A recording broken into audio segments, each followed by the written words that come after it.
Gente, agora a gente vai falar de um assunto, para quem tem filho pequeno, sabe que nem sempre é fácil lidar com as crianças, né? Mas qual que é a melhor maneira de se comunicar com as crianças nesses momentos, em aqueles momentos de choro, de birra? Olha, para falar sobre esse assunto, nós recebemos hoje aqui no estúdio do Santa Catarina no Ar a pedagoga Rosemary Linhares. Seja muito bem-vinda aqui ao Santa Catarina no Ar. Bom dia. Bom dia, obrigada. Olha só, Rosemary, não é fácil. A criançada que faz aquele choro, que não sai nem uma lágrima muitas vezes, né? A gente costuma falar que é a birra mesmo, né? Que é um choro que não é real. Como saber que esse momento, que esse choro mesmo não é de verdade, que só está fazendo, né? A criança só está fazendo birra? Olha, Vanessa, os pais sabem, desde criança, né, de bebê, que os alunos, as crianças se comunicam com eles por meio do choro. Então, eles já conhecem esse chorinho. E quando vai crescendo, a melhor forma de se comunicar com eles é o diálogo, sempre. Conversar com as crianças, perguntar o que eles estão sentindo, por que daquilo, né? O que está acontecendo com ele, o que ele gostaria. Nunca usar moeda de troca. Ai, Né? ai. Se você fizer aquilo que eu quero, você ganha tal coisa. Né? Ganha um Regras presente. desde a infância. Exatamente, regras desde a infância. Por isso, limites na educação. Né? Sempre, para que as crianças aprendam a conviver em sociedade, é necessário que elas aprendam a se frustrar, né? A receber não, mas lidar com isso de uma forma tranquila. Os pais orientando e os pais também terem essa tranquilidade, né, Vanessa? Porque muitas vezes os pais se sentem envergonhados quando o filho se joga no chão. No meio de todo né? mundo, no mercado, quantas Exatamente, vezes grita no acontece? supermercado, vai num restaurante e não se comporta adequadamente. Então, com firmeza, sem brigar, sem gritar, porque a criança já está ansiosa, então se o pai também demonstra à mãe essa ansiedade, para ela não vai ser tranquilo, ela vai gritar mais ainda. Vai ser pior. Exatamente. Uma das atitudes é tirar a criança daquele local e conversar com ela, né? Pôr no colo, está jogada no chão, pega no colo e diz, olha, nós estamos saindo daqui porque você não se comportou adequadamente, mas com uma voz tranquila, não tenha vergonha dos outros pais, porque os outros pais também já passaram Em por algum isso, momento. né? Porque a criança passa por várias fases na educação infantil e na infância. E uma delas é a birra, é a mordida, é a birra, é a contestação. Por quê? Como eu disse anteriormente, as crianças aprenderam primeiro a se comunicar com os pais pelo choro. Então, quando ela não consegue verbalizar aquilo que ela sente, ela vai chorar. Por isso que não corre uma lágrima, como você disse, né? Então, eles têm essa percepção de que se eu chorar, o meu pai vai me atender, a minha mãe vai me atender. Você falou na moeda de troca. Acho que é muito importante a gente frisar nesse ponto, porque muitos pais é super comum. Ai, olha, tem esse chocolatinho aqui. Se você fizer se comportar, eu vou dar. Quais são os reflexos disso? De viver prometendo algo em troca se a criança cumprir aquela determinada coisa que o pai está pedindo? Cada vez mais o preço vai subir. Né? No começo começa com chocolatinho, Uma coisinha pequena. depois passa para coisas maiores. E aí vai gerar uma insatisfação da criança, do adolescente, do adulto. Por quê?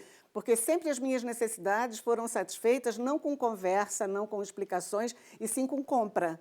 Né? Se você for bonzinho, você ganha tal coisa. Olha, a mamãe e o papai vão receber amigos. Se você se comportar, você ganha um brinquedinho. Gente, nós temos que ensinar as crianças a conviver com qualquer tipo de pessoa, em qualquer ambiente. Nós temos que ensinar as crianças que eles são seres que participam da nossa sociedade, né? Por isso que não dá para explicar, para levar uma criança num restaurante e dar comida antes para ela. Ela tem que comer à mesa junto com os pais. Comer as refeições que os pais comem. Se os pais comem saudavelmente, a criança vai aprender a comer saudavelmente e não dar antes. Ou então, uma outra coisa que a gente vê muito é o pai dar um celular para a criança para ela ficar quietinha no restaurante enquanto os pais estão conversando. Ou vai no supermercado dar um restaurante para ela não incomodar e não pedir coisas nas gôndolas que estão passando. Né? Então, essa questão da tecnologia ela é importantíssima, porque o nosso mundo é tecnológico, Certo. mas não para aquietar a criança. É porque você falou, isso, o reflexo disso não é agora, é lá na frente, no futuro. Exatamente. Aprender a viver com frustrações, com nãos, que a gente vai receber muito ao longo da vida, então isso tem que preparar para lá na frente, né? Com certeza. E não tenha medo que o filho vai amar vocês sempre, vocês são os pais. Né? Então, se eu disser não, ou se eu frustrá-lo, mas explicando sempre, né, Vanessa, por que que as coisas estão acontecendo, dizer para a criança o porquê que aquilo está acontecendo, e não simplesmente puxar, tirar, ou dizer não sem uma explicação. Todas as coisas são passíveis de serem conversadas, dialogadas. E o que você vê no dia a dia, os casos, os maiores casos referentes a isso, assim, você vê problemas que, de repente, se transformaram em problemas ainda maiores, como você falou, que o preço foi subindo, né, que aí não tem mais controle. Chega um ponto que não tem mais controle, Rosemary? Se os pais não recorrerem a uma ajuda, fica assim, sem controle, porque essa insatisfação vai crescendo, como eu disse, né? Antes começa com um chocolatinho, depois eu quero um brinquedo, depois eu quero um brinquedo mais caro, e aí se eu passar no vestibular eu ganho um carro, e aí se o pai não tiver o dinheiro para dar o carro, a frustração vem, porque não foi importante ter passado no vestibular e sim ganhar um carro. Né? Se eu não fizer a viagem dos sonhos, mas os meus amigos fizeram, se eu não for para a Disney, mas os meus amigos foram. Então, tudo isso gera uma ansiedade na criança e no adolescente. Aí tem as questões que eles vão para grupos que não auxiliam em nada, que vão para as drogas, muitas vezes, porque não foi dialogado com eles na infância, explicado. Eu penso, Vanessa, que nós temos que explicar às crianças. Conversar. Sempre com tranquilidade, com segurança, buscar ajuda muitas vezes se for necessário, porque, como eu disse, os pais têm muito medo de que os filhos não os amem. Filho ama pai. Né? Independentemente, né? E ele vai amar muito mais se o pai souber dizer não com segurança, com firmeza, com tranquilidade. Você falava das fases da criança. Queria que você explicasse um pouquinho pra gente das idades. Aí, sei lá, 1 aninho a criança vai estar mais dependente, aí depois ela começa a ter mais expressão. Fala pra gente, explica um pouquinho, Rosemary, dessa questão das fases da criança e até para os pais conseguirem aí já se prevenir e lidar com isso melhor. Tem a fase do 0 aos 2 anos, que é o pleno desenvolvimento, né? Nós temos que ter consciência de que é o campo mais fértil de aprendizagem é na infância. Até 2 anos? Até 2 anos, até 4 anos, as crianças têm toda a profusão de aprendizagem. Eles são curiosos, eles querem descobrir as coisas, eles fazem muitas perguntas, né? E os pais dizem, ai, que chato, está na fase do porquê. Mas por que as coisas acontecem é que nós temos que explicar a eles. Eles querem saber.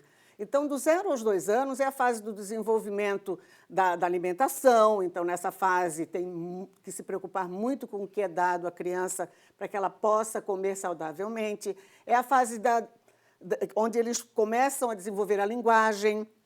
Então, prestar atenção. Às vezes, a criança está falando e o adulto está fazendo outra coisa. Presta atenção nele. É a fase da mordida, né? Que muitas vezes nós, na escola, passamos um trabalho incrível em relação a isso, porque os pais ficam chateados porque o amigo mordeu. Mas o amigo morde e o filho também vai morder, porque ele ainda não consegue dizer o que ele sente, o que ele pensa. Então, ensinar as crianças... Uma forma de proteção, quem sabe, deles. A dizer o que sente. Eu estou com raiva, eu estou triste, eu estou brabo. Né? Então, começar a verbalizar isso. Dos 2 aos 4 anos, começa a fase da birra, né? Da birra. Por quê? Porque eu já tenho um entendimento maior das coisas. Eu me jogo no chão, eu grito, eu quero o que o outro tem na mão. Eu me preocupo com o que o outro está fazendo. É a fase que eles fazem queixa dos amigos, fazem queixa do pai e da mãe. Eles contam muito para a gente na escola o que acontece em casa. Né? Então, a gente tem todo esse cuidado de ver esse desenvolvimento deles. Aí, também, dos 2 aos 4 anos, tem o desenvolvimento da curiosidade pela leitura.